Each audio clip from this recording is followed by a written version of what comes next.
Desperté, me miré al espejo y me vi destrozado y bello. Desperté y me vi desnudo, desperté y quedé perplejo. Solo me encontré el reflejo del que yo soñaba ser.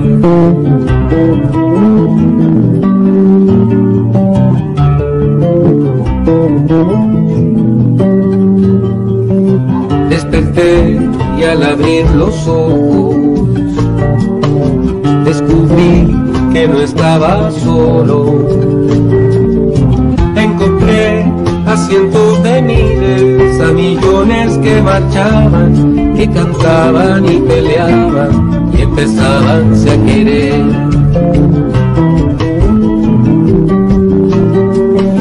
Y formé la primera línea en mis escritos con los versos de los que no tienen nada que perder.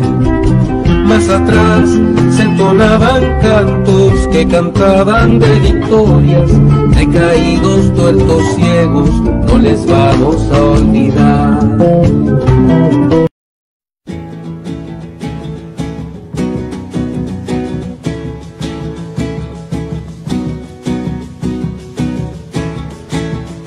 Miren cómo sonríen los presidentes cuando le hacen promesas al inocente. Miren cómo le ofrecen al sindicato este mundo y el otro los candidatos.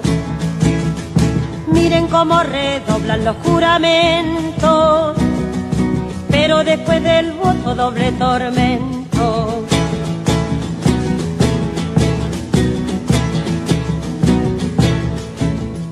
Miren el hervidero de vigilantes para rociarle flores al estudiante. Miren cómo relumbran carabineros para ofrecerle premios a los obreros. Miren cómo se viste cabo y sargento para teñir de rojo los pavimentos.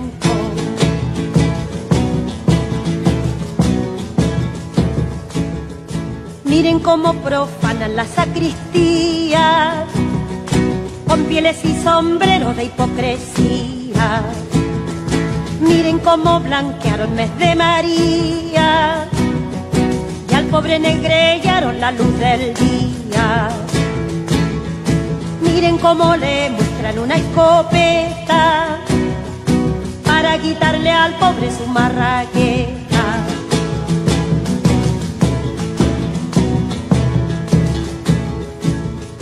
Miren cómo se empolvan los funcionarios para contar las hojas del calendario. Miren cómo gestionan los secretarios las páginas amables de cada diario. Miren cómo sonríen angelicales, miren cómo se olvidan que son mortales.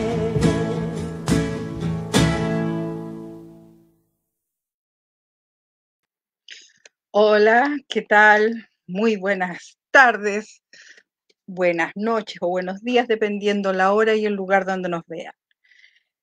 Hoy día es un día bastante especial porque estamos a puertas de un proceso eleccionario en Chile. Por lo tanto, haremos un programa especial, ya que este 16 de noviembre enfrentamos un proceso electoral y no podemos estar ajenos a la coyuntura nacional. El programa lo iba a realizar Víctor, pero por problemas laborales vamos a tener que asumir nosotros. Bueno, nos enfrentamos a un país con leyes represivas para quienes se atrevan a protestar por la situación social que, desde el régimen militar, es el que ha presentado más de estas leyes al Parlamento. A pesar de esta situación y de aumentar el presupuesto a las fuerzas represivas del país, aumentan los portonazos, el narcotráfico en las poblaciones, asesinatos, secuestros sin aclarar, pero a la delincuencia no le pasa nada. Llevamos más de 3 años de estado de excepción en el Gualmapu. Hay una ley antiterrorista en la que cualquier asociación puede ser declarada terrorista, y así tenemos a Héctor Yaitul preso por su pensamiento y con 23 años de condena por sus dichos. El Poder Judicial libera a corruptos, a ladrones y ladronas de la clase dominante, pero encarcela a los luchadores sociales. Por otro lado, el Poder Legislativo aseguró su sueldo, pero no el presupuesto para Chile para el próximo año. En lo relacionado a la política exterior, nosotros pertenecemos a la OTAN. Por lo tanto, Chile acata los acuerdos de la OTAN que maneja el orden mundial capitalista. Bueno, los partidos políticos que participan en este proceso eleccionario, exceptuando el de Artés, son integrantes del bloque dominante, desde el Frente Amplio y el Partido Comunista hasta la ultraderecha. Ojo, el Partido Comunista no es comunista. Eso lo podemos hablar después. Hoy en día está dentro de este marco institucional. Las demandas del pueblo durante la revuelta del 2019 se ignoraron en el actual gobierno, a pesar que eran su bandera de lucha en la campaña electoral. Recuerden ustedes que salían no a las AFP, no al TPP-11 y otros más. Bueno, rescataron, fortalecieron las AFP, ingresamos al TPP-11, rescataron las ISAPRES, no lograron solucionar el problema habitacional y terminaron desalojando las tomas de terreno, argumentando que deben respetar la propiedad privada. Así, este domingo deberemos ir a votar obligatoriamente por alguno o ninguno de los 8 candidatos que representan la continuidad del modelo y aspiran a custodiarlo por 4 años más. La jornada se desarrollará en un clima de fatiga ciudadana y desconfianza hacia la clase política. Factores que en los últimos procesos han marcado la pauta de la participación electoral. Desde la instauración del voto voluntario en el 2012, la abstención superó con el 50%, convirtiéndose en una constante que ha puesto en duda la representatividad de las autoridades electas. Aunque el voto obligatorio nuevamente fue impuesto el 2023, los analistas coinciden en que el principal desafío sigue siendo movilizar a un electorado desencantado y reconectar la política con las reales demandas de la población. Está bastante claro que solo votando no vamos a cambiar nada, y esto históricamente ha sido así. Gane quien gane, siempre ganan las políticas del bloque dominante.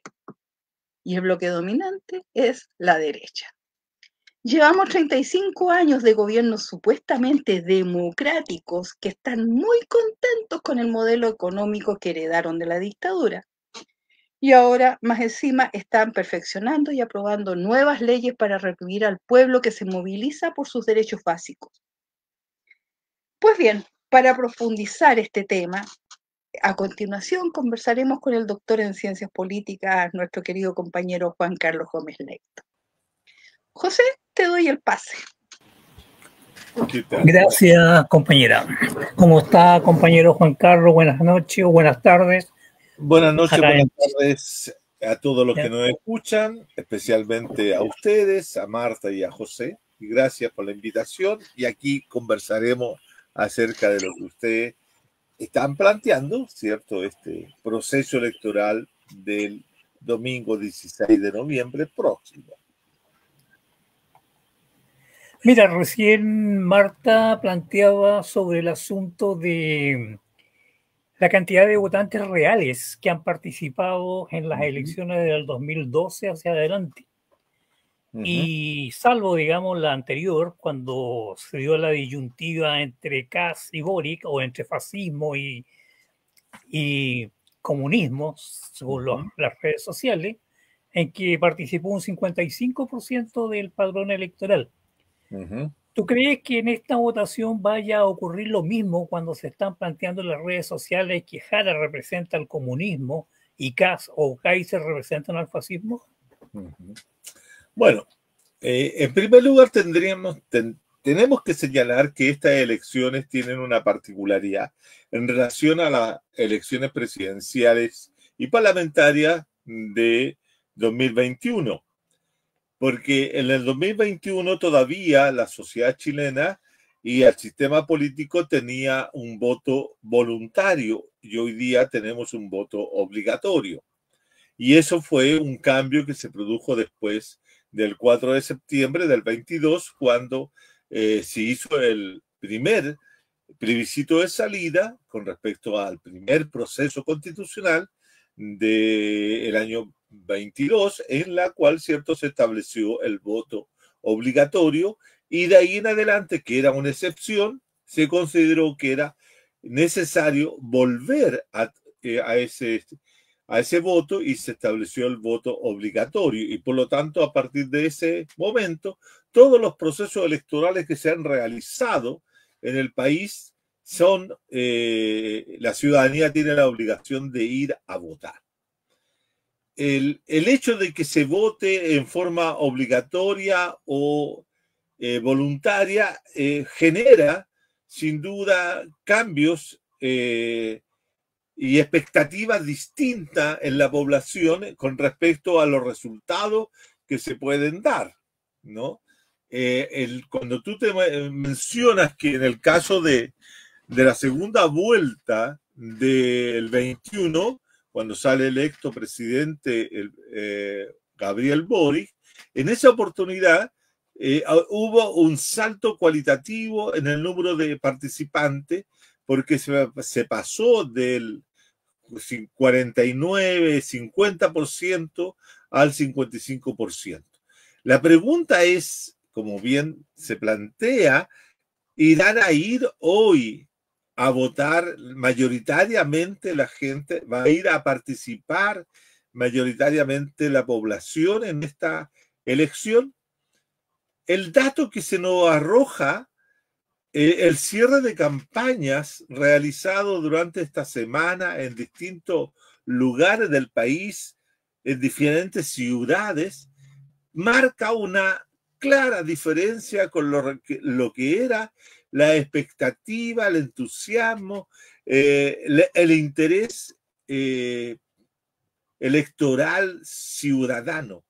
Fueron cierre de campaña relativamente masiva, relativamente activa, mucha gente asistiendo en torno a las 7 candidaturas. Hoy día seguramente están la de Marco y la de Artés, Marco Enrique Ominami, ¿cierto? Y del profesor Artés. Pero la menos que marcó en ese sentido fue la candidatura de Hanuman Nichols, que, cierto, se hizo en un recinto cerrado. Pero sabemos que ese candidato tiene una muy baja adhesión ciudadana. Sin embargo, las candidaturas principales, en términos de que acarrean mayor cantidad de apoyo ciudadano electoral, ¿cierto? Fueron las candidaturas de los 4 candidatos de derecha y la representante de la Unidad por Chile, Yanez Jara, ¿no? Entonces eso está marcando algo distinto que no se había observado en las anteriores elecciones, lo cual te está hablando de que por lo menos hay un alto interés de participar en esta elección. Hay otro grupo de ciudadanos y organizaciones sociales, políticas, que están llamando a votar nulo como una forma de demostrar el rechazo, el descontento, la rabia, ¿cierto? Por todas las situaciones que se han vivido durante este gobierno de Gabriel Boric y la no resolución de una serie de problemas sociales que uno observa que en la candidatura existentes no se han planteado ni han buscado solución. De manera que eso es un elemento que yo podría sostener, ¿cierto?, de que en este momento no son 8 candidaturas las que están corriendo para el día 16, sino que son 9 candidaturas. Diríamos que están las 5 de derecha, más la candidatura de la centro izquierda, la candidatura de Harold McNichols y la candidatura de Marco Enrique, la del profesor Artés, y yo le agrego una novena, que es el voto nulo. El voto nulo aparece hoy día mucho más organizado, mucho más consciente, hay una tendencia que ya se registró en la elección del 2024, en que gran parte de la población no participó y votó nulo frente a las opciones que se le presentaban en aquella ocasión.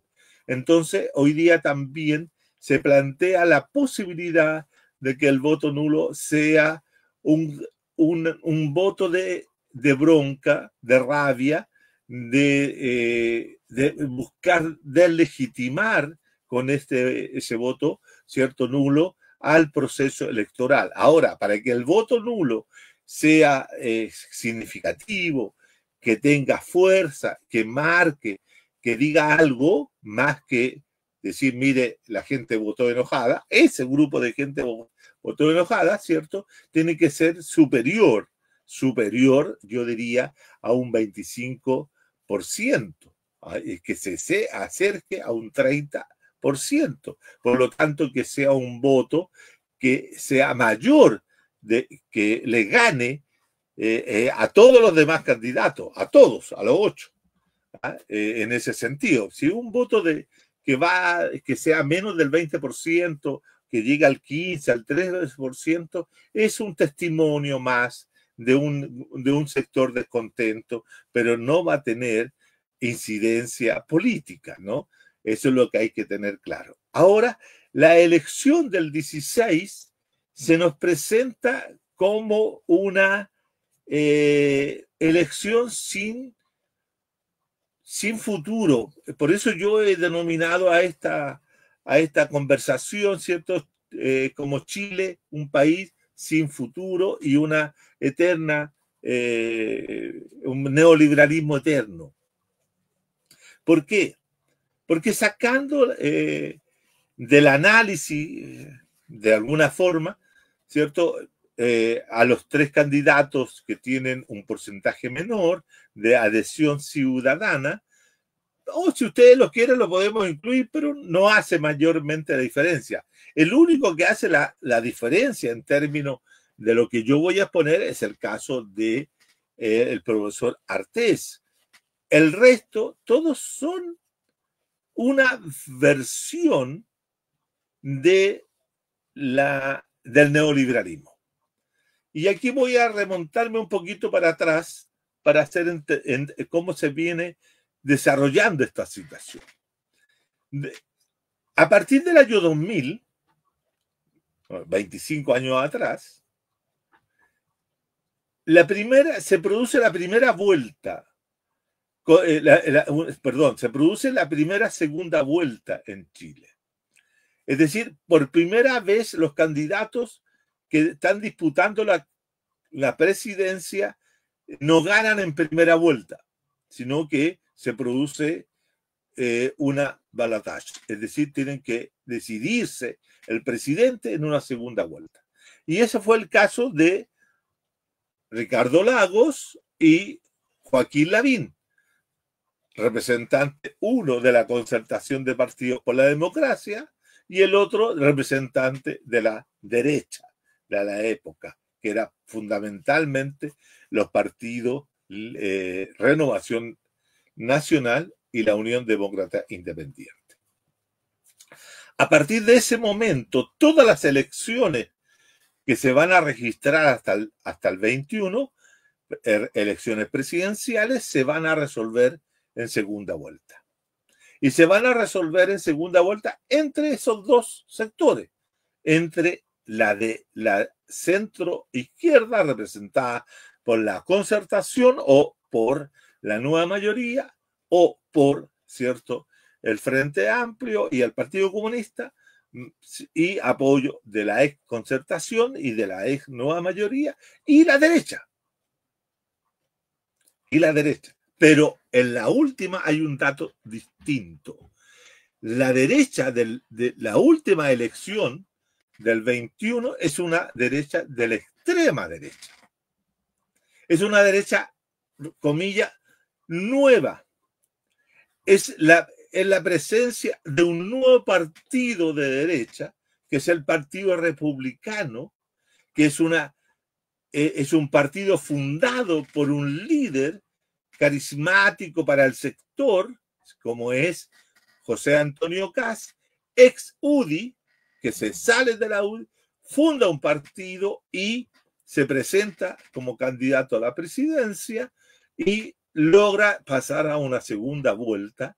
Y por lo tanto, esta es una derecha nueva que obliga a la derecha tradicional, al Partido Renovación Nacional y a la UDI, más en ese momento Evópolis, a apoyarlo.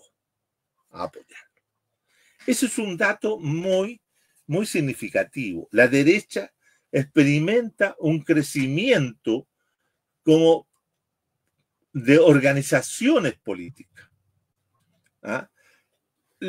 También hay un fraccionamiento, una ampliación de los partidos que formaban la centroizquierda o los partidos, llamémosles comillas, democráticos, que postulan una posición democrática liberal, pero que no son de derecha propiamente tal, aunque muchos los consideran también la otra derecha, una derecha más light, si ustedes quieren, pero ese representa fundamentalmente la centroizquierda.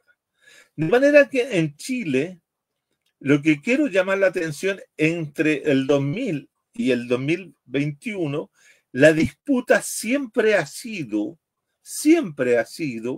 entre partidos o grupos de partidos que se identifican y asumen la continuidad del neoliberalismo. No ha habido partido, no ha habido agrupación, no ha habido alianza política que se haya planteado desde el 2000 en adelante, ¿cierto?, una posición antineoliberal. Y por lo tanto siempre han sido grupos de partidos que han conformado gobierno para dirigir, administrar y gobernar la sociedad neoliberal. Ese es el tema fundamental. Lo que ha ocurrido es que hoy día tenemos una situación totalmente distinta a las elecciones anteriores, en la cual, ¿cierto?, aparecen los sectores de derecha con mayor presentación de opciones, como por ejemplo, tenemos 5 fuertes que son, ¿cierto?, por la extrema derecha, sería el Partido Nacional Libertario, que es de reciente creación, liderado por Johannes Kaiser, que era un antiguo republicano que se descuelga del sector republicano por diferencias, contradicciones o ambiciones del Partido Republicano de José Antonio Kast. Y se desprende, y él fue electo diputado por el Partido Republicano, y después se sale del republicanismo y se forma como, ¿cierto?, Partido Nacional Libertario, con un discurso nacionalista, pinochetista, autoritario, etc. Él es Johannes Kaiser. Y un poco más, por decirlo, algunos centímetros más a la derecha, está, ¿cierto?, dentro del mismo espacio de la extrema, el señor José Antonio Kast con el Partido Republicano y el apoyo del Partido Social Cristiano, que también eran parte de los republicanos y se separen. Entonces, ese sector de la extrema derecha está formado por 3 partidos y llevan 2 candidatos a la presidencia.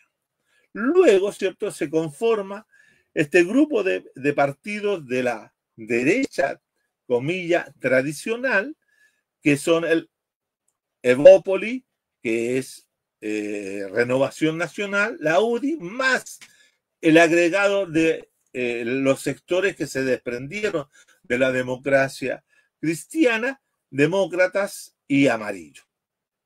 Y ahí forman ciertos 5 partidos. Y eso estarían representando a otra derecha. Entonces, de esta derecha extrema, yo digo que son derecha nacionalistas, conservadoras, autoritarias, pero son profundamente neoliberales. No es que sean antineoliberales, son profundamente neoliberales, pero tienen una postura antiliberales. Solo que los politólogos hemos usado el concepto de iliberales para referirnos a esta derecha que ha surgido no solamente en Chile, sino también en Europa, especialmente en Estados Unidos, que le llamamos iliberales, porque van contra las formas liberales de la democracia actuante. Por eso son antidemocráticos, porque no creen en la democracia liberal. Por ello, mucha gente lo observa, los cataloga como expresiones del neofascismo, de un neofascismo del siglo XXI. Entonces, esa derecha hoy día tiene, como digo, 2 representantes. Y no está la derecha que yo le he denominado derecha neoliberal liberal. Entonces ahí está ese grupo de gente que quiere seguir profundizando el neoliberalismo, quiere seguir manteniendo las instituciones liberales, quiere buscar ciertas formas de conducir la sociedad en la cual, ¿cierto?, una serie de planteos que atentaban contra o amenazaban, ¿cierto?, el fondo, el mecanismo, algunas tuercas, algunos endamiajes del neoliberalismo habían sido tocados, ¿cierto?, por los gobiernos de los sectores socialdemócratas neoliberales. Entonces, ese grupo está ahí y agréguele otra candidatura que son los neoliberales populistas, que sería en este caso fundamentalmente el señor Parisi, Franco Parisi, con el Partido de la Gente. Ese es claramente un partido populista que plantea una serie de medidas, de políticas, de acciones, de imágenes que no van a resolver los problemas de la sociedad chilena, sino que van a buscar, ¿cierto?, reordenar en alguna forma el neoliberalismo para que éste siga funcionando, pero con algunas inclusiones, digo, de algunas políticas que puedan favorecer a ciertos sectores específicos, como ellos hablan, de la clase media, ¿no? Y después está el neoliberalismo outsider, que emerge desde afuera del sistema, del señor Harold Nichols, ¿cierto?, con un proyecto que es bastante débil en todos los lineamientos, pero que es pro neoliberal y que busca, ¿cierto?, desarrollar algunas cuestiones que a él le parecen que podrían ser corregidas, pero no va a cambiar el sistema. Esas son las 5 alternativas que tiene el neoliberalismo, digamos, de derecha. Y luego está este neoliberalismo ley de la socialdemocracia neoliberal que representa estos 9 partidos que se aglutinan tras la figura de una candidata que salió del Partido Comunista, Yanez Jara, y que promete hacer lo mismo que hicieron los gobiernos de la concertación y el gobierno de la nueva mayoría y lo que hizo el gobierno del señor Boric. Es decir, Jara no es solo la continuidad, modificada, por cierto, siempre hay algo distinto que ofrecer, que plantear, que realizar, que del gobierno de Gabriel Boric, es la continuidad de toda la concertación, de los 20 años de la concertación y de la nueva mayoría, como también de los gobiernos del señor Piñera. Jara no es más que eso. Y no puede hacer más que eso porque no se plantea la transformación. No se busca terminar, modificar, alterar las bases del poder neoliberal. Por lo tanto, es la continuidad misma del neoliberalismo que hemos tenido a lo largo de estos 35 años de democracia neoliberal o democracia protegida, que no ha cambiado mayormente esto.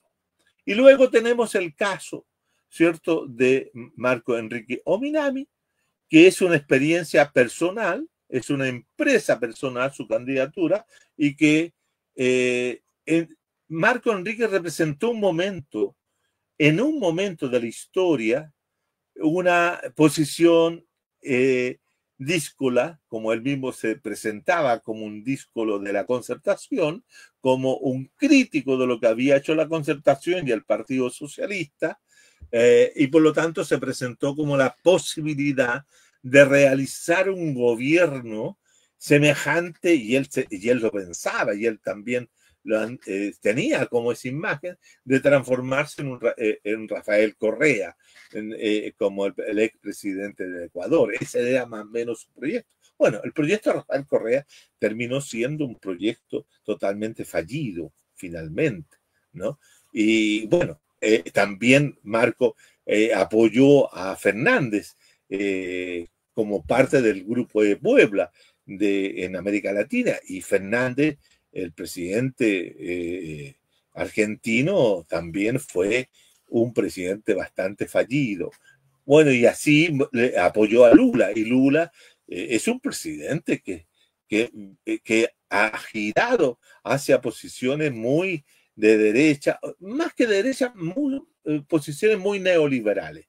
Y también apoya, ¿cierto?, a la cuarta transformación o los gobiernos de AMLO, de Manuel López Obrador en México, como actualmente a Claudia Sheinbaum. Es decir, hay a Pedro, por cierto, pero ustedes saben que todos esos gobiernos progresistas, muchos de ellos han terminado fallidos, como el tremendo fallo, la tremenda derrota, la caída de todo el proceso de cambio y de construcción de un modelo de sociedad, de economía, de sistema político, de democracia, como fue el caso de Bolivia. Bolivia es también es un proceso de progresismo fallido. ¿Ah? Y por lo tanto, Marcos Enrique pertenece a ese medio que ha demostrado ser altamente inoperante en la sociedad latinoamericana, para decirlo en palabras cortas y precisas. Y finalmente tenemos el único candidato que presenta un discurso, un planteo distinto, crítico, rupturista, como el que presenta el profesor Artés, desde una izquierda bastante pegada, por decirlo así, en el pasado, una izquierda poco renovada. Y cuando yo digo izquierda renovada, no estoy diciendo que sea aquella izquierda que sea capaz de asumir el mercado. No estoy diciendo eso. Estoy diciendo que es una izquierda que tiene un discurso que no produce aceptación en las grandes masas chilenas. Puede ser que me equivoque, puede ser que tenga una mayor aceptación en esta oportunidad, y que ojalá, yo digo, él es muy honesto en sus posiciones. Yo diría que es el candidato más honesto de los 8, que es capaz de decir lo que piensa, es capaz de plantear justamente aquellas cosas que los demás no están dispuestos a decirlo, pero hasta el momento, sus votaciones, sus performances han sido bastante bajos, sus resultados han sido que no han cruzado el 2% del apoyo ciudadano. Esperemos que en esta oportunidad logre mayor cantidad de adhesión. Sería muy interesante que conjuntamente con el voto nulo, que yo espero que sea alto, ¿cierto? La votación del profesor Artés como expresión de izquierda por solidaridad, por esa opción de izquierda anticapitalista, ¿cierto? Tenga una fuerza que pueda, ¿cierto?, golpear algunos sectores de la mesa política chilena. Entonces, en ese aspecto, la elección del próximo domingo, con mucha efervescencia reciente en esta salida a la calle, en campaña, que se atrevieron a hacer varios actos callejeros en comunas. Nos llamaron a una gran concentración como se hacía antes, sino que fueron expresiones comunales como la que hizo Parisi en La Pintana el día de ayer, y donde concurrieron aproximadamente, se calcula 2.000, 3.000 personas, o en otros lugares otra gente, o en el Movistar Arena, el caso de CAS, y así sucesivamente se vio gente, por lo menos se vio gente en movimiento. ¿Cuánta gente va a ir a votar? Esa es una gran interrogante. Siempre nos preguntamos cuánta gente va a votar. Ahora, la gran pregunta es quién pasa a la segunda vuelta, ¿cierto? Esa es la pregunta fundamental. ¿Por qué? Porque todo lo que dijo Marta al inicio de este programa son cosas realmente ciertas, verdaderas, de denuncia y de que están ocurriendo y que ocurrieron durante este gobierno. Sin embargo, fíjense, y Marta lo sabe perfectamente y la gente de ahí también lo sabe, ninguna de esas temáticas estuvieron presentes en la gran discusión o en la discusión presidencial, sino estuvieron en los márgenes o no estuvieron presentes simplemente. Y estuvo una determinada preocupación por la seguridad, la seguridad ciudadana, la delincuencia, el narcotráfico, ¿cierto? Una serie de cuestiones, pero con planteos de soluciones que van desde meterle bala a todo el mundo, lo cual no es solución alguna, porque no hay afectación de las cuestiones centrales, pero todo lo demás, lo que se va a definir el domingo no es la transformación, sino es simplemente el cambio de gobierno. ¿Qué bloque de gobierno pasa a dirigir la sociedad neoliberal chilena? Oye, con respecto a lo que tú estás hablando recién, me llegó una encuesta en el cual el 45% de los hogares declara que no le alcanza el dinero para llegar a fin de mes, y siendo la cifra más alta de las últimas 3 mediciones. Solo el 17% de las personas reporta tener capacidad de ahorro, mientras que el 38% afirma que llega justo a fin de mes.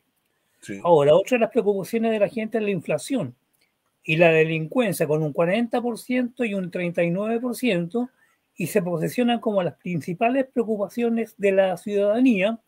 Además, el 64% de las personas endeudadas afirma que el monto de sus deudas han aumentado durante el último año. Tomando en cuenta la profunda crisis económica, la cual es anterior a la revuelta de octubre del 2019, hay que ser justo, a la de octubre del 2018, la pregunta es: ¿por qué crees que las campañas de los candidatos más competitivos se centran en la seguridad e inmigración y no en lo económico-social? Yo tengo la impresión, estimado, de que lo que más le preocupa a la población, si creemos en la encuesta y si creemos en esos reportes una y otra vez que se dice, es la seguridad. Es como plantean algunos, de que la incapacidad que tiene el chileno, o la imposibilidad, mejor dicho, de salir a la calle a una hora determinada, en sectores específicos. Ese es el tema que se toma. ¿Y qué es lo que sucede? Es que ahí se está apelando, a través del discurso de la seguridad, se está apelando a un tema que tiene que ver con el temor y con el miedo, y por lo tanto el temor y el miedo te lleva a la idea de que hay que tener un gobierno de carácter fuerte, del dolor protector, de tener a alguien que ponga orden. ¿Y quiénes son los que hablan en esa línea, en ese tono? Son los candidatos de la extrema derecha, son los candidatos del Partido Nacional Libertario, que es Kaiser, y el Partido Republicano, que es Kast. Entonces, los demás tienen una postura sobre el tema relativamente distinta y de manejo a través de las instituciones políticas, a través del respeto a los derechos humanos, a través de una posición en la cual no solamente hay que meterles balas, hay que meterles cárcel, hay que hacer todo aquello para poder, ¿cierto?, lograr el control de la inseguridad existente, que se expresa a través de las acciones del crimen organizado y del narcotráfico y de la delincuencia común. Por lo tanto, habría que ver cómo se van a enfrentar a aquellas cosas. Y si la ciudadanía tiene como elemento central de preocupación la inseguridad, indudablemente que los candidatos que hablan de esa situación van a tener y van a recoger ese voto de esa gente. Pero la gente no vota solamente por el tema de la inseguridad, vota también por otras razones, por determinados candidatos, ¿no? Entonces, si fuera así, José, de acuerdo a la encuesta, ¿qué podríamos tener? Podríamos tener que la gente tiene seguridad de que con Kaiser, Parisi, Matei, Jara, ¿van a llegar a fin de mes sus sueldos y sus salarios? La pregunta es: ¿con quién podrían llegar a fin de mes con ellos? Si ninguno de ellos está planteando una redistribución real y efectiva del ingreso, que ninguno de ellos está planteando, ¿cierto?, una decisión de política económica que implique modificar aquellos elementos que explican el por qué no llegamos a fin de mes. ¿Ah? Porque eso es lo que habría que preguntarse. ¿Por qué no se llega a fin de mes? ¿Y cuáles serían los mecanismos? ¿Quién está ofreciendo alguna modificación de aquellos factores que implican no llegar a fin de mes? En ese sentido, tenemos un 45% de personas que, sabiendo que no llegan a fin de mes, que van a tomar una decisión igualmente por Por eso, ahora, si esas personas fueran consecuentes y pudieran leer que ninguno de esos candidatos, ni los otros 3, ninguno de los 8 está ofreciendo una real salida y solución a los factores que inducen a no llegar a fin de mes, debieran votar nulo o dejar su voto en blanco. Tan simple como eso. Pero eso no necesariamente va a ocurrir. Ahora, si la gente les preocupa la inflación, bueno, veamos qué candidato de esos 8 estaría planteando un control de la inflación y con qué mecanismo. Y cuál es lo que le ofrecen bajar la inflación, porque eso también es un tema de manejo macroeconómico y microeconómico, es decir, factores económicos que entrarían en la ecuación para manejar aquello. Entonces, si van a decidir por esa situación, cuáles de los 8 han ofrecido hasta hoy día, y ya 2 días del evento, ninguno de ellos ofreció esa situación. Entonces, son candidaturas que tienen más retórica, que tienen más demagogia que otra cosa, porque no atacan o no dicen claramente cuáles son los problemas que van a solucionar y plantean esta idea de que ellos son todopoderosos y que podrían solucionar todo, y en realidad por la conformación ideológica, por las posiciones políticas que han reflejado en múltiples ocasiones, sabemos que no van a ser. Por lo tanto, el tema es que no hay, esto lo hemos dicho, pero ya innumerables veces, no hay alternativa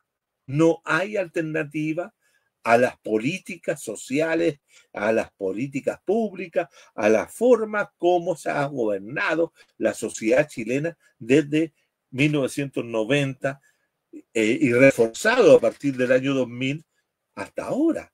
Entonces, ese es el drama de las elecciones en Chile. Hay elecciones, se podrán decir que son democráticas, uno podría tener distintos elementos para cuestionar esa afirmación, pero se han hecho estas elecciones, pero ninguna ha tenido una candidatura de una alternativa real y efectiva.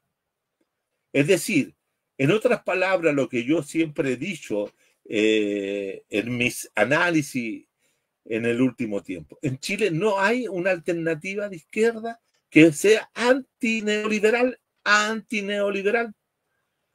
ni siquiera anticapitalista. ¿Por qué? Porque ya el Partido Comunista y todos los partidos chicos que están dentro del Pacto de Unidad por Chile representan a sectores específicos, pero que dentro de ese pacto se diluye y ya no tienen las mismas fuerzas para representar un proyecto de cambio real y efectivo. En Chile no hay proyecto de cambio. Ese es el punto. El punto que vamos a tener elecciones, sí, las vamos a comentar, vamos a hacer una serie de análisis, vamos a crear algunos escenarios, vamos a plantearnos de quién va a ser, quiénes van a pasar a la segunda vuelta y qué posibilidades tienen en la segunda vuelta. Eso va a ser así.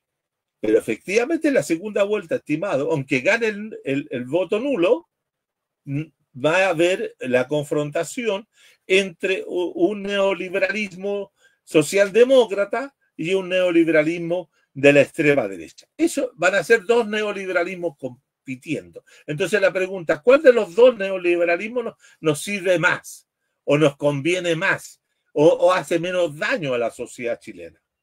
Esa va a ser la pregunta. La pregunta entonces va a ser, mire, ¿sabe qué? Parece ser que los gobiernos socialdemócratas o este gobierno de reformista mínimo de Gabriel Boric logró hacer algunas cositas que beneficiaron a tal cual grupo y por lo tanto mejor votemos por cara. Eso es lo que va a ocurrir, pero transformación, modificación, alteración, nada. ¿Por qué? Porque fundamentalmente en esta sociedad chilena falta una alternativa anticapitalista, antineoliberal, prodemocrática, prosocialista. O sea, falta la izquierda. Ese es el tema. Por eso tenemos este neoliberalismo eterno. Porque no tenemos un grupo antineoliberal. Y los grupos antineoliberales que existen no tienen capacidad política para imponerse. No hacen política en la institucionalidad y por lo tanto tampoco la hacen de afuera. Entonces, estamos perdidos por eso. Marta. ¿Ah? Marta,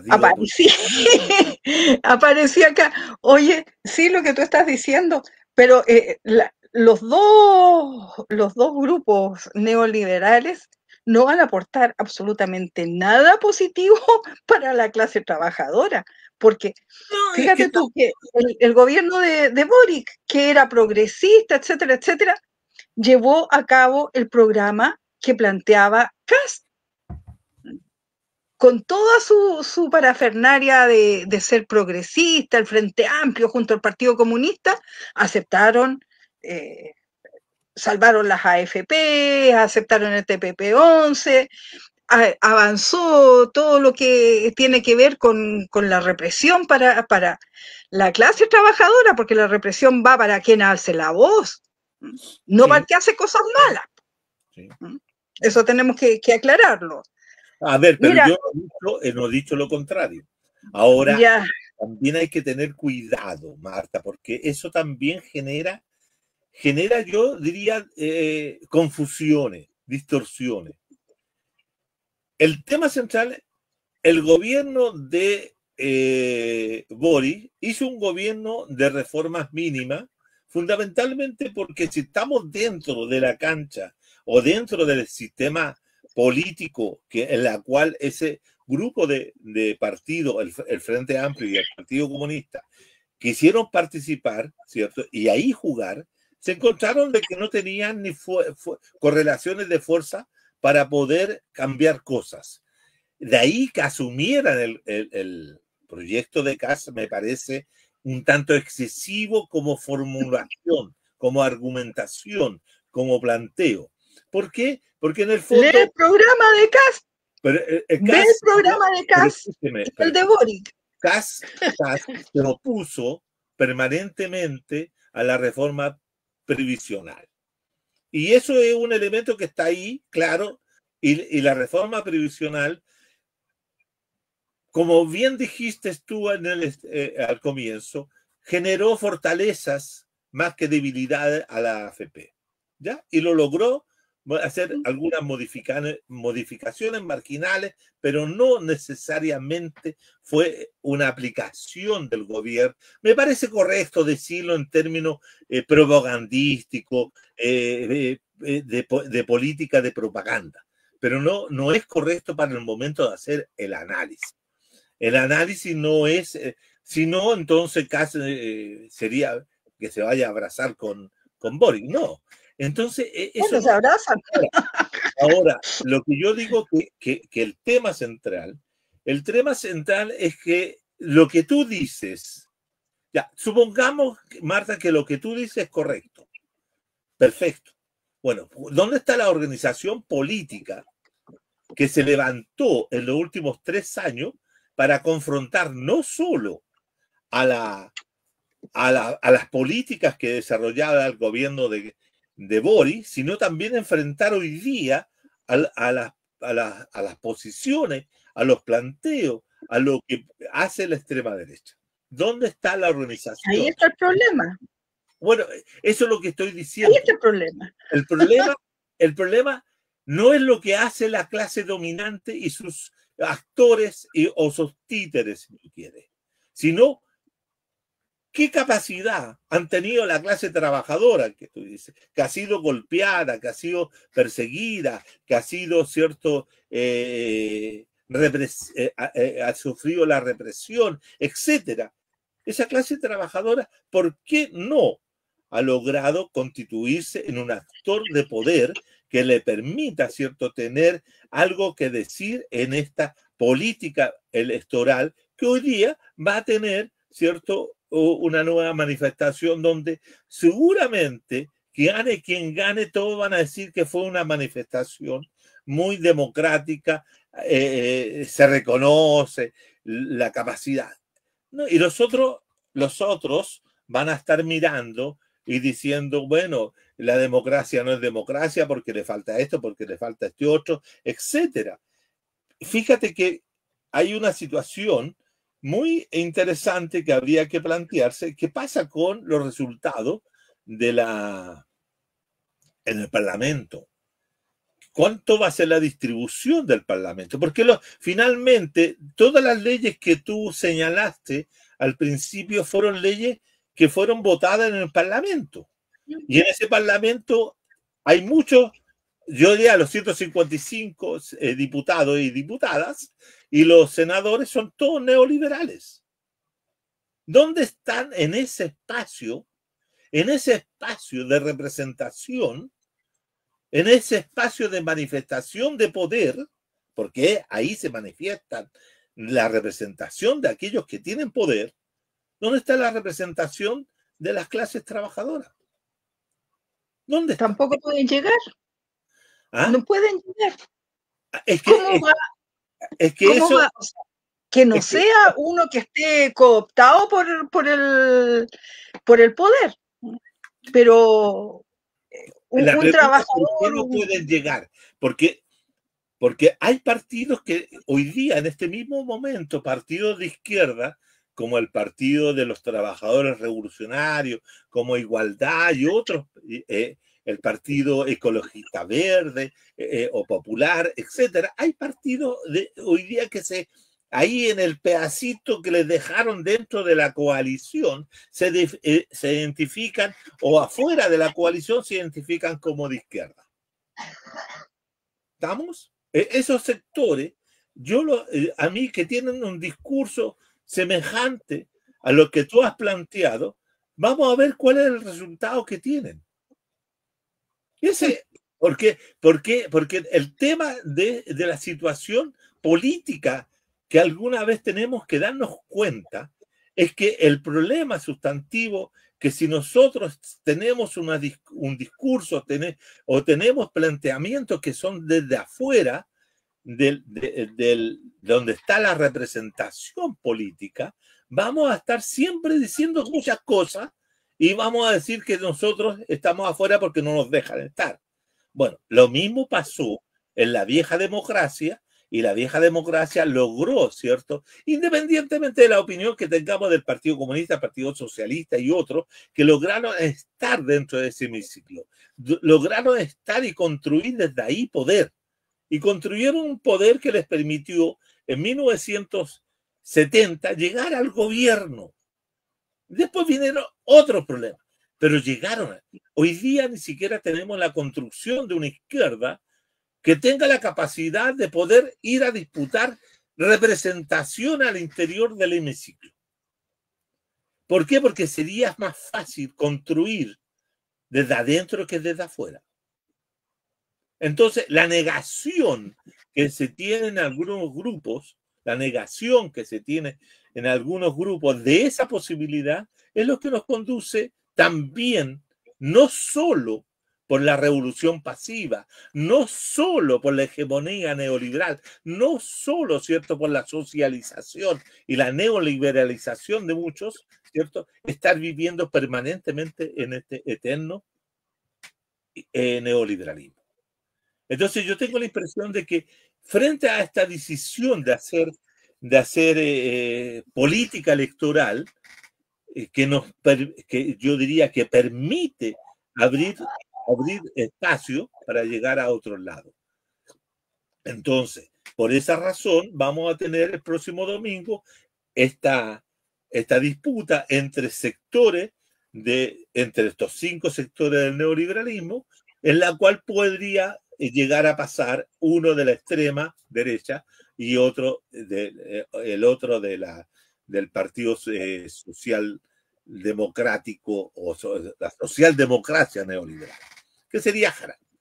Y ahí veríamos qué pasa. Si nosotros sacamos el 30% de los nulos o 35% de los nulos, tendríamos que lograr las organizaciones, los grupos que llamaron a esa votación, a ese voto, rápidamente de conformar, ¿cierto?, una agrupación, una orgánica que le permita entrar en conversaciones con si es que pasa la Jara, con la Jara.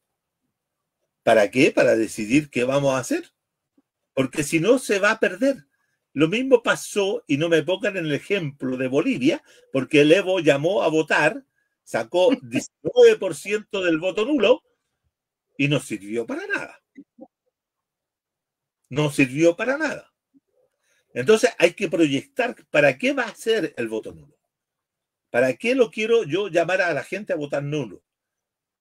Yo voy a llamar a la gente a votar nulo en una perspectiva de que me permita a mí usar ese voto nulo en una conformación. Fíjate de lo que yo voy a decir, y esto mucha gente no lo entiende cuando uno lo plantea.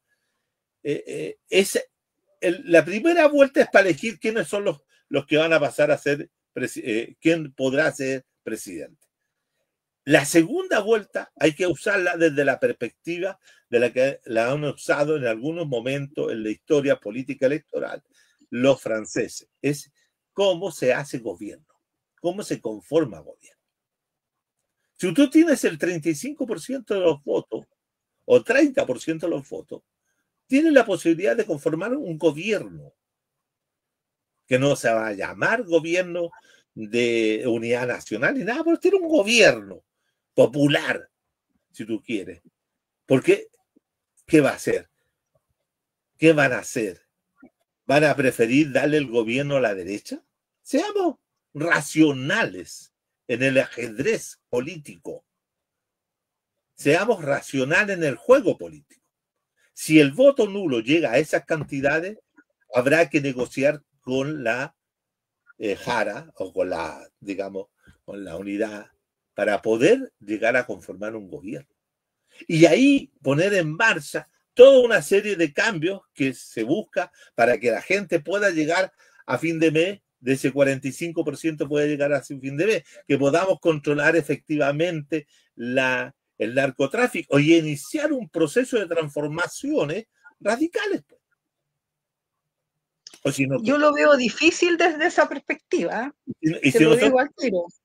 Bueno, en todo caso, entonces, a lo que voy en este análisis que yo propongo es que ese 30%, digamos que si un 30%, entre un 25 y un 30%, sirva para algo, pero no para que nos quedemos contentos y celebrando.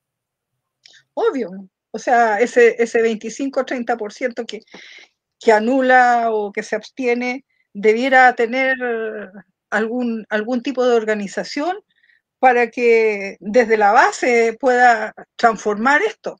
Pero si tú empiezas a negociar con la gente que está dentro del poder, el poder hegemónico no te va a dejar. Ya lo vivimos en la UPS, Moneto, tú eres doctor en esta cuestión. La política, por eso mismo te digo, la política es negociación.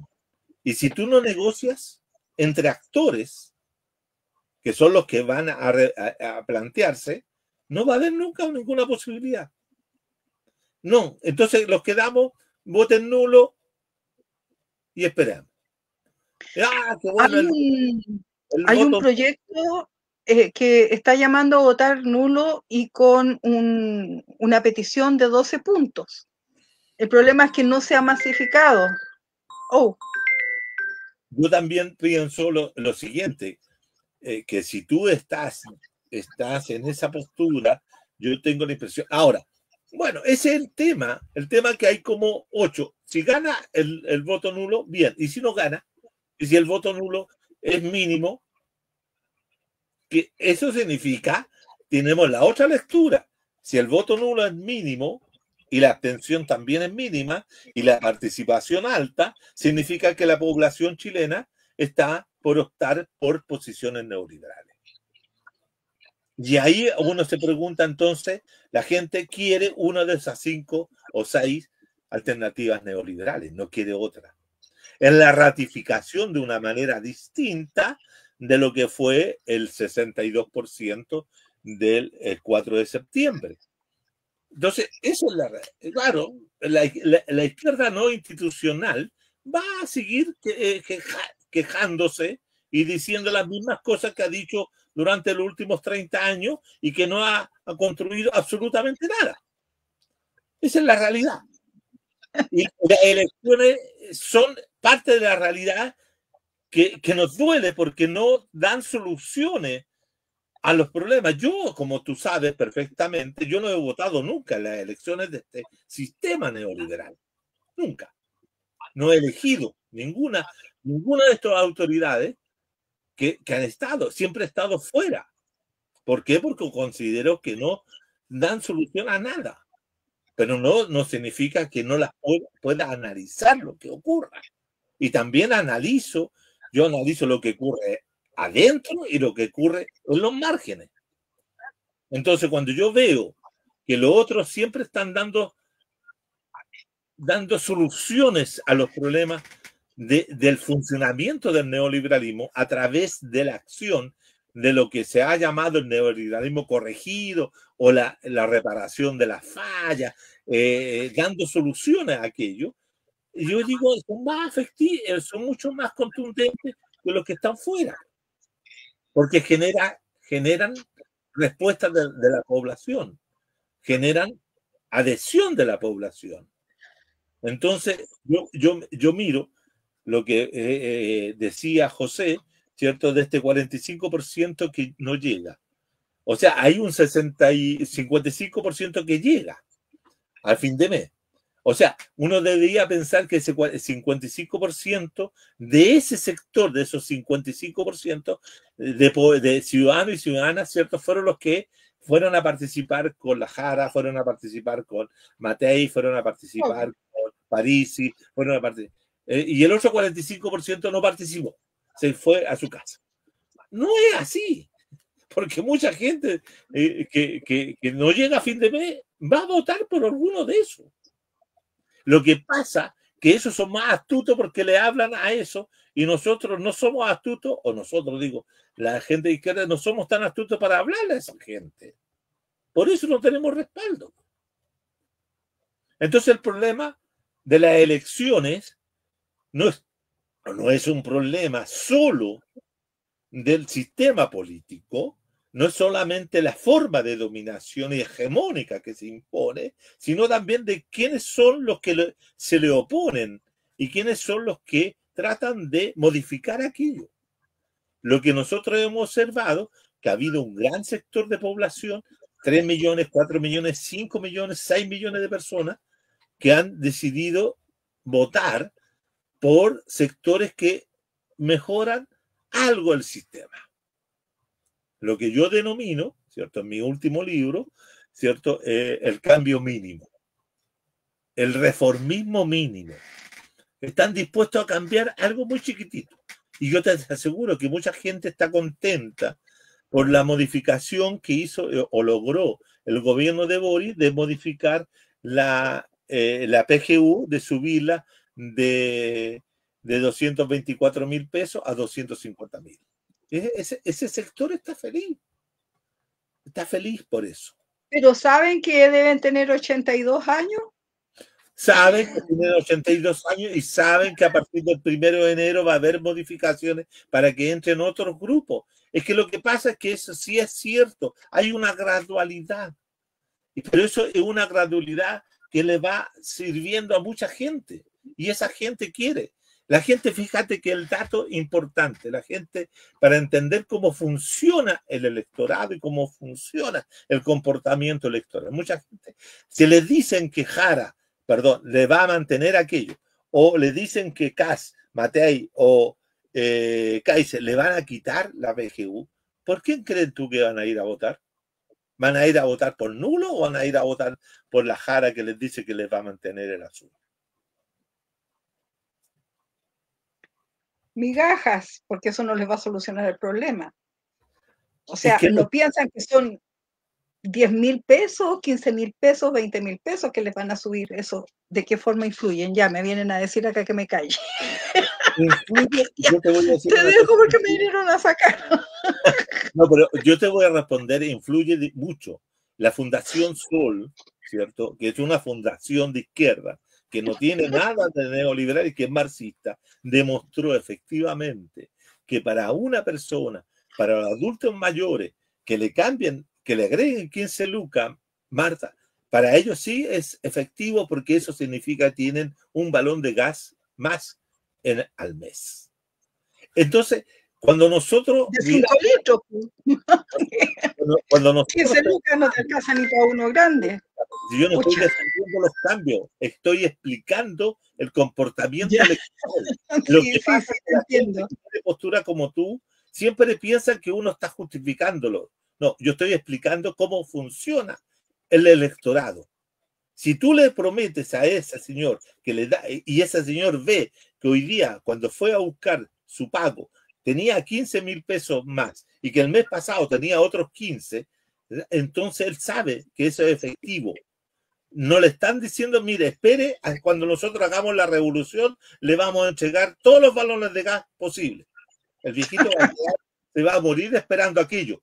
Y esa es la diferencia entre hacer una promesa electoral y cumplirla, a decir la promesa, vamos a hacer algo que no se llega nunca.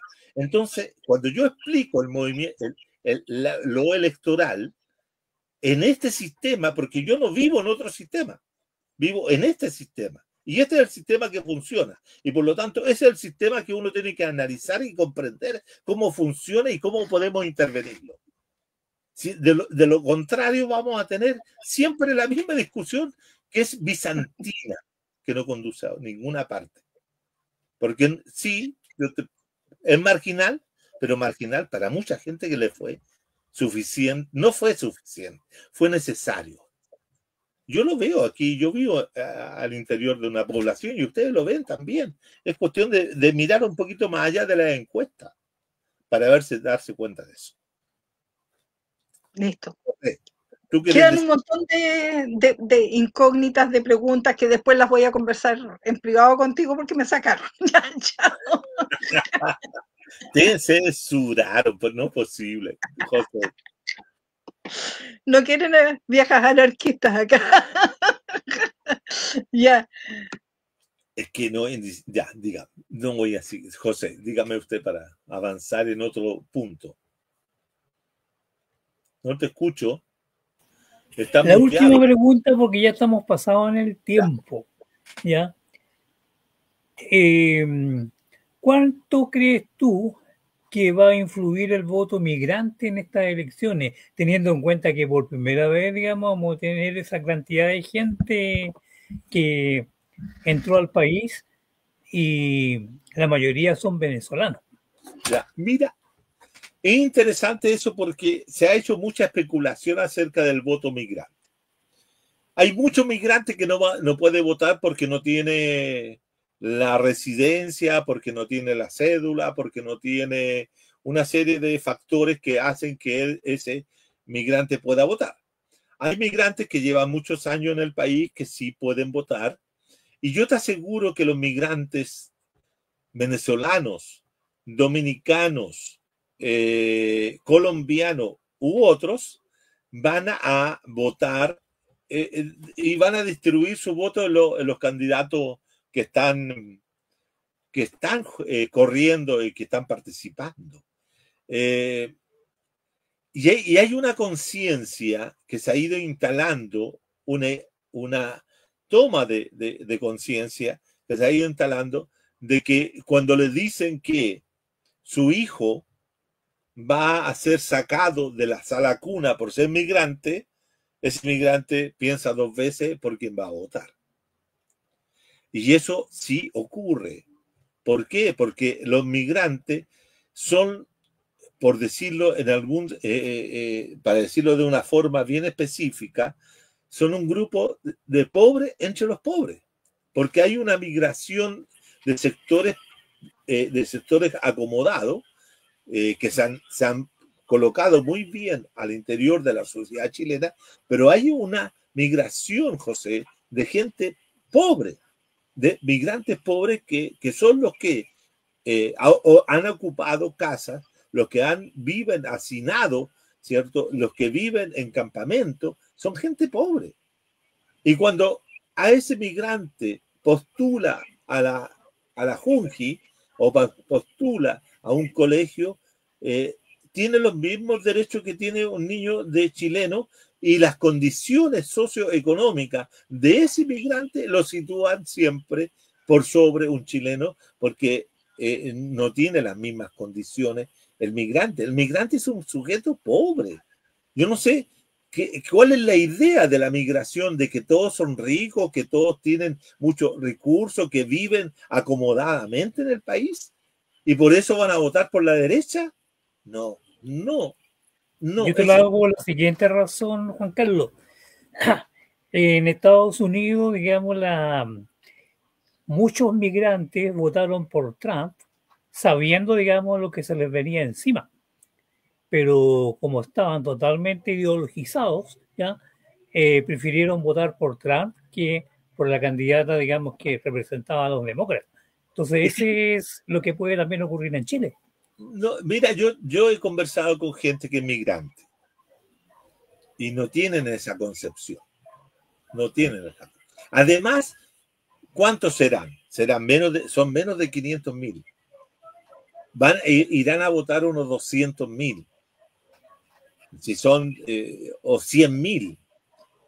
100.000 distribuidos en todos los candidatos, porque ellos tienen una opinión también, no hace que un candidato vaya a ganar, que ellos sea el voto decisivo. Tampoco lo fueron con Trump, y votaron por otras razones que no tienen que ver con las políticas migratorias, tienen que ver con concepciones ideológicas también nacionalistas, qué sé yo, de protección, etcétera. También habría que estudiar mejor eso, porque se dice mucho, pero en Chile la gente tiene conciencia de que si ganara un derechista, por las razones que le van a exigir a ese derechista o a ese candidato que prometió mandarlo al exterior, sacarlo del país, le van a exigir, entonces van a temer. El tema central es que yo creo que, o yo pienso, mejor dicho, por los datos, por la gente que yo conozco, que no van a votar por la derecha. No van a votar por la derecha. Ellos se sienten, curiosamente, te voy a decir una cosa, se sienten muy seguros con la candidata Jara. Y yo te lo digo porque mi yerna es migrante. Entonces ella tiene contacto con los migrantes.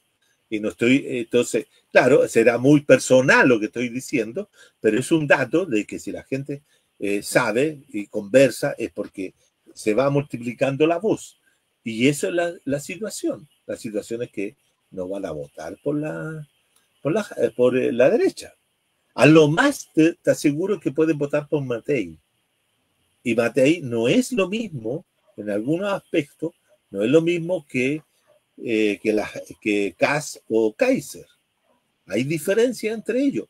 Y esa diferencia entre ellos, esa disputa, esa lucha política que existe entre ellos para convertirse en aquellos dirigentes que van a dirigir el país, quién va a ser el líder de la derecha, es una lucha que va a fraccionar, va a quebrar. La derecha en este momento no es una estructura monolítica, no, de ninguna manera. Entonces, en ese sentido, uno tiene que tratar de ver cuáles son las diferencias entre ellos, las contradicciones interburguesas que están hoy día presentes. Puede provocar una situación de crisis en la derecha mucho más fuerte de la que uno se imagina.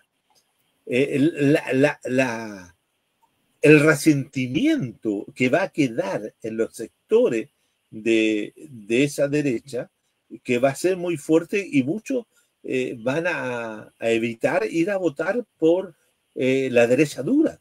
La gente de Bópoli, la gente de Renovación Nacional, o de la UDI, y algunos de ellos, muchos de ellos se van a abstener. Un dato que hay que tener siempre presente en este análisis de esta contienda burguesa, llamémosle, de la democracia. ¿Ah? Llamémosle que esta es una contienda entre burgueses, liberales o neoliberales. El tema es que hay una gran contradicción. Mano dura o democracia liberal. La mano dura que representa Kass y Kaiser contra Matei, ¿cierto? Es también una contradicción que pueden tener los empresarios. Y los empresarios de este país saben perfectamente que habiendo un gobierno duro de derecha, las organizaciones sociales, las manifestaciones sociales, el levantamiento popular puede ser mucho más fuerte, como lo ha sido en los últimos dos gobiernos de la derecha, tanto en el primer gobierno de Piñera con la revolución o con el levantamiento estudiantil del año 11 o el levantamiento popular del año 19, que no dejaron gobernar al presidente de derecha. Y este presidente, a pesar de toda la rabia que se le posee, nunca se le hicieron manifestaciones semejantes a las que vivió el gobierno de Piñera. Por lo tanto, hay una cuestión que hay que tener presente. Hay un tema que se llama gobernabilidad. ¿Quién de los 8 promete gobernabilidad?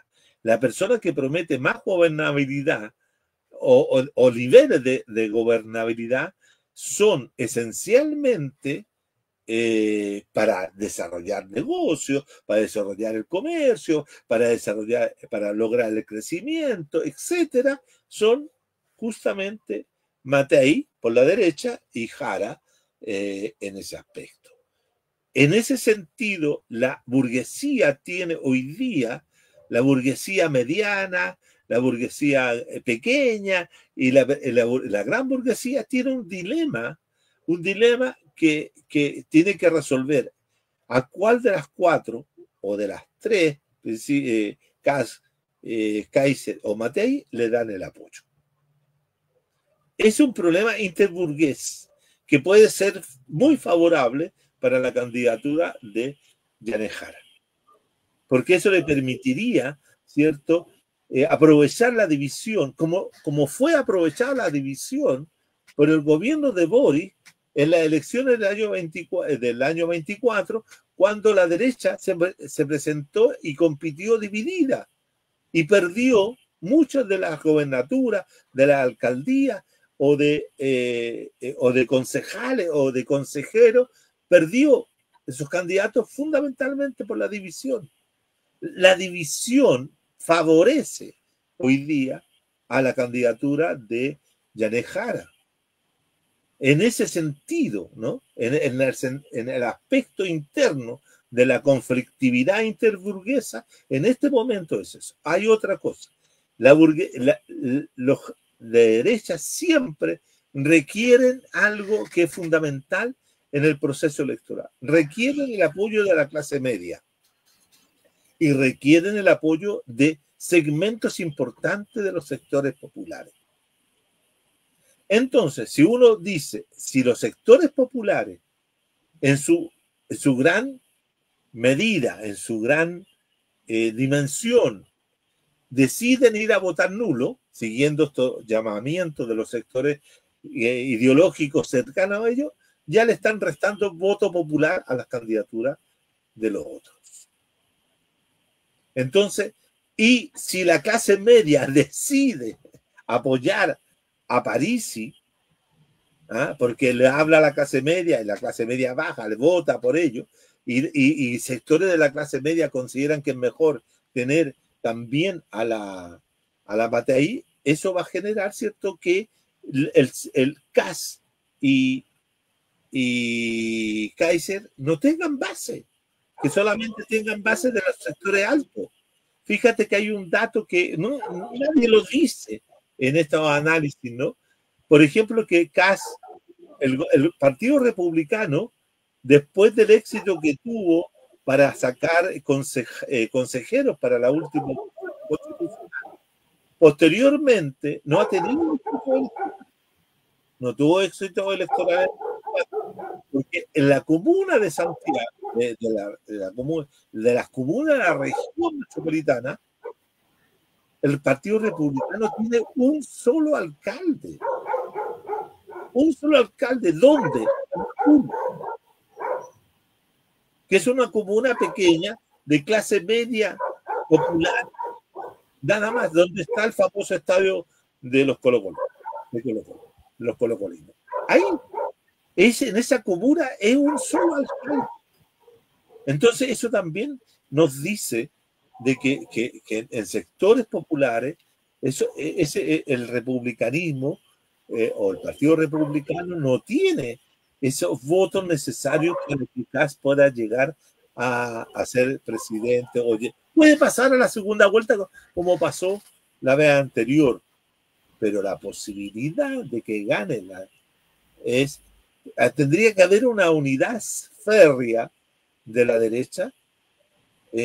Hoy día muchos compañeros, mucha gente dice la derecha va a arrasar. Bueno, yo tengo mis dudas en ese sentido. Tengo mis dudas, porque hay elementos que uno lo plantea tal vez de una manera distinta. Muchos votos dispersos, mucha gente en la segunda vuelta va a abstenerse. La gente que vote por Artés, la gente que vota por Harold McNichols, la gente que vota por Meo, ¿cierto? Por Enrique, esa gente se va a abstener, entonces va a incrementar el voto nulo, pero no va a incrementar la conciencia política de que hay que cambiar. La gente de París la vez pasada votó por Boris, curiosamente. Es un voto inestable, volátil, como dice. Pero bueno, eso es lo que nos lleva a pensar en esta nueva elección, que yo quiero dejar muy categóricamente dicho, que es una nueva elección de continuidad del neoliberalismo. ¿Por qué? Y quiero subrayar el por qué. Porque no hay, en 4 años, José, en 4 años en este país, la izquierda fue incapaz de construir una alternativa. Ese es el gran problema de la sociedad chilena, que hace más de 50 años no tenemos una izquierda que sea capaz de levantarse con fuerza y poder representar los intereses de la clase trabajadora, de las mujeres pobladoras, de las campesinas, de los obreros portuarios, de los obreros de la salmonera, de las forestales, etcétera, etcétera, etcétera. Ese es el problema sustantivo. Nosotros, la izquierda, porque yo me siento de izquierda y soy un analista de izquierda, ¿qué sucede? No hemos sido capaces de poder convencer a todos aquellos de que lo que ofrece el neoliberalismo es como lo que ofrecían los españoles cuando llegaron a la época de la conquista, espejismo. Son luces que alumbran una ciudad, pero que oscurecen la vida de mucha gente. Compañero, lamentablemente el tiempo es irremediable y siempre nos está llegando. En todo caso, nos vemos el próximo jueves. Para que tú hagas la presentación de tu libro y a la vez, digamos, un pequeño análisis sobre lo que ocurra el próximo domingo. El próximo jueves a las 19 horas. Porque 19 horas. Porque a las 21 horas estoy comprometido con otro... No, o sea, a las 19 horas seguimos en el mismo horario para que la gente que nos está escuchando ahora sepa que estamos a las 19 horas. Y este lunes, ya que el lunes pasado no tuvimos programa, así que va, como todos los lunes, el programa sobre las noticias nacionales e internacionales. Compañero, un gran abrazo. Compañera Marta, otro abrazo para usted. Y nos despedimos con una canción. Gracias, Marta. Gracias, José. Gracias, Marta, porque es interesante discutir y analizar. Exacto. La idea es esa precisamente, que haya un diálogo y que haya posiciones contrapuestas para que se produzca. Exacto, exacto. Totalmente de acuerdo. Renuevan las neuronas en la gente que nos está escuchando. Y que se enoje, los que se quieran enojar, se enojan. Ya, un abrazo súper grande a los dos. Un abrazo, Marta, que esté muy bien. Gracias, compañero. Chao, chao. Gracias a todos. José, nos vemos. Vaya la canción.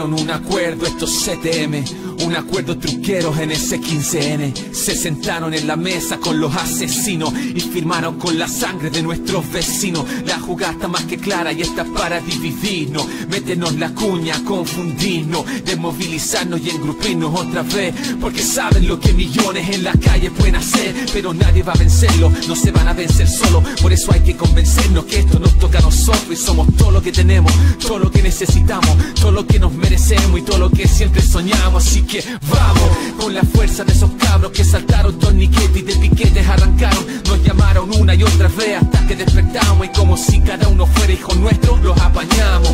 Vamos pa'lante con la rabia de ese octubre, con el amor que nos mueve y los escudos que nos cubren, sin ingenuidad ni paso en falso y sin negar la efectividad de fuego y camotazo. Vamos a votar pero sin ni una sola ilusión, sabemos que acá abajo está la solución, ya lo rapeamos antes, ¿se acuerdan de esa canción? Decía lucha, conciencia y organización.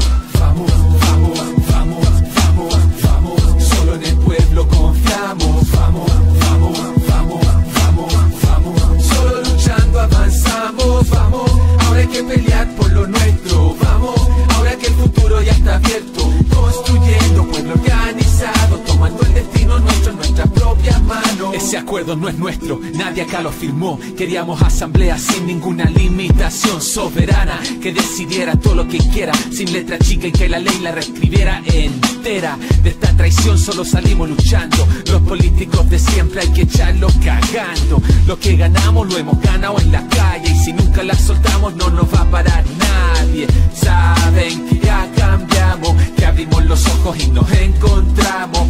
Saben que nunca más nos soltamos y que vamos hacia la vida digna que buscamos. Los ricos nunca nos dieron nada, ni siquiera en la pandemia nuestras vidas fueron valoradas, pero sobrevivimos como siempre lo hicimos, con la olla común y los vecinos unidos. Y es que cuando nos juntamos no hay nada imposible, somos el manso equipo, somos indefendibles. Y es simple, si estamos hablando de democracia, la asamblea territorial es donde más se avanza, y acá no se transan nuestras demandas originales. Solo si estamos activos vamos a ver cambios reales. Salud, pensión, educación, salario decente, son los gritos que surgieron de las voces de la gente. Vamos, vamos, vamos, vamos, vamos, solo en el pueblo confiamos.